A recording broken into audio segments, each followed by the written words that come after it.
All right, what's up, YouTube? Thank you guys for being here. We're going to continue our conversation about what we should keep in our war box.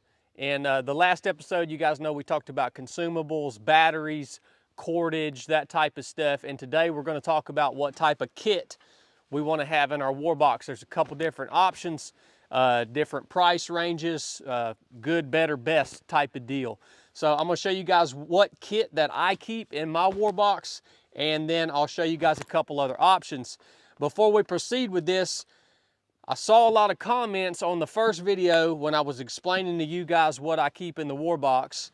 And I saw a lot of comments talking about, well, you shouldn't keep this in your vehicle because there's a lot of valuable gear in there and it doesn't need to get stolen. You're exactly right. The war box isn't made to stay in your vehicle at all times. This is a system that we used in the Navy to keep all of our gear consolidated in one place so that if something happens and we need to be able to fight, to defend ourselves, our property, whatever it may be, we can grab this box and we know everything that we need is in here to be an effective member of a fighting force, okay? So this box can stay locked up in a closet somewhere or in a safe or wherever you want to keep it, but it's not meant to be stored perpetually in your vehicle, all right? So we'll go on now. We'll talk about kit. I'll show you guys the best option for kit out of the whole lineup. And this is what I keep in my war box. And this is just a, it's called a plate carrier, right? So this kit right here has a lot of stuff on it. I'll talk a little bit about how I have it set up. But the advantage with the plate carrier over just H gear, which I'll show you here in a minute, the advantage is that I can actually keep plates or body armor in this plate carrier. With H gear, you're not going to have any body armor. You're not going to have any plates. It's just going to be something to hold your gear and magazines. So that's kind of the differences. There are a lot of different types of plate carriers out there. This one is made by a company called Matbach.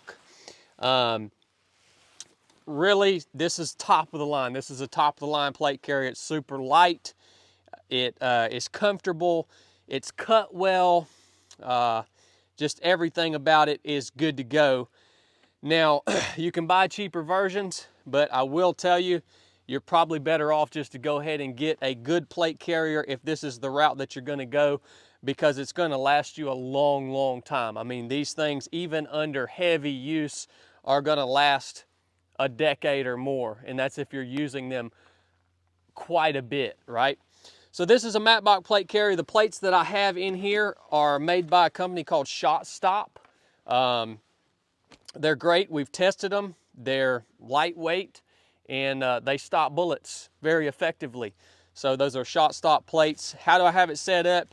I have, of course, 3 magazines here in the front. I have 2 magazines in each of these. These are actually radio pouches, but I don't have a radio with my kit. Usually, if we were running this kit in the military, we would have a radio in here called an embedder, but I don't have an embedder. So I filled them up with magazines. So 3, 4, 5, 6, 7 magazines on the kit, plus 1 in the rifle. That gives me the carrying capacity of 8 magazines, which ammunition is extremely important. I like to keep plenty of ammo in my kit. I do have a tourniquet right here attached just with rubber bands. I can grab this with either hand, pull it off, and it'll come right loose. All I got to do is break through those rubber bands. I do have 2 side pouches right here just for odds and ends. One of the things that I do keep in my kit in one of these side pouches, this little panel right here. In the military, we call this a VF-17 panel. It is just a signaling device, right? It's a really, really bright colored panel that I can use to signal from a long distance. What else do I keep on my kit? I do have side plates in this kit, so these are ceramic side plates. And I like to keep this little tool right here. This is a Leatherman Mutt, M-U-T. I've had this little tool right here for years, and man, it comes in handy. It's got all kinds of components that are really nice when you're cleaning your weapon, when you're changing optics, when you're adjusting your sights. It's got a knife on it, a little saw, pair of pliers. So really, really handy tool.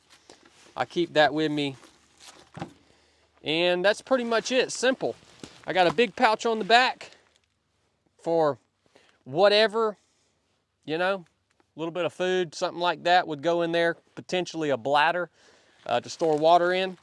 But this is going to be your best option for kit, a plate carrier with good ceramic plates in it, steel plates if that's all you can afford, but something that's going to stop bullets if you get shot. This is expensive though, guys. When you pair the plates with the plate carrier, you're probably talking about, I don't know, over $1,000, over $1,000. But again, lasts you a long time. So that's one option for your kit. The second option and the cheaper option is just going to be a simple set of, or a simple H-gear setup, okay? So this is old school. The advantage to this, obviously it's cheaper. Other advantage, it's lighter. It allows you more freedom of movement. You can obviously move faster in a set of H-gear than you can with a plate carrier on. But again, you don't have the protection of the armor. So H-gear will suffice. It does carry your magazines. You can't, depending on the H-gear, this little H-gear right here, I can only get 3 magazines. I guess I could put double mag pouches on the front and carry up to 6. And then I do have a pouch right here that I can store a tourniquet, tools, VF17 panel, whatever else I want to put in my kit. So H-gear is going to be your second best option for the kit that you're going to put in your war box. I don't even know what brand this is. This was all issued to me and a long time ago. So plenty of options out there though. Cheaper, lighter, but again, you lose the protection of the plates that you're going to get with the plate carrier. Third option for kit is a gun belt. This is, I don't know, to me, the gun belt is uncomfortable, especially if you're getting in and out of a vehicle.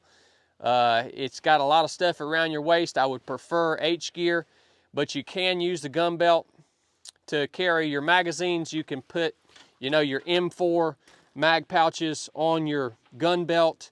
I have my med kit on this gun belt right now. I like to wear this out on the range when I'm shooting pistol. But as far as what goes in your war box, this would be my last choice. If I only had to keep one piece of kit in the war box, this would be my last choice, would be a gun belt. This gun belt right here is also made by Matt Bach. Really good system. They've got a cage system on the belt, so it's really great as far as attaching things to the belt, and it's comfortable, more comfortable than your standard gun belts. But again, that would be my last option. Now, if you want to, if you're gonna keep, you know, a full-size pistol, if you want to wear the gun belt with the H-gear or the gun belt with the body armor, you do have the option to do that too. So you could keep this along with one of these in the war box, and that wouldn't be a bad idea, all right, if you got your belt set up and you want to wear it. So as far as kit, those are your 3 options: either plate carrier, H-gear, or a gun belt. Again, we've got best, we've got kind of middle of the road, and then we've got the least effective standalone piece of kit being the gun belt. It's really made to work in conjunction with one of these two. So it's really, really important to have a way to carry your magazines, to have a way to carry the small items that you might need. So think about what kit you're going to keep in your war box. Now, as far as weapons, weapons don't go in the war box. The war box is to keep your gear in, all right? I'll do another video on what's called a SOP mod kit, which is a box that has all the weapons and all the optics and all the things that you need to keep consolidated in a Pelican case in terms of your weapons, all right? So your weapon doesn't go in your war box. I'll do another video on that. So that's kit, guys. That's the options that you have, but you definitely need to have a good squared away kit that you've trained with, that you have loaded magazines in, that you have the necessary things in to be an effective member of a fighting force in your war box. Hope you guys enjoyed this.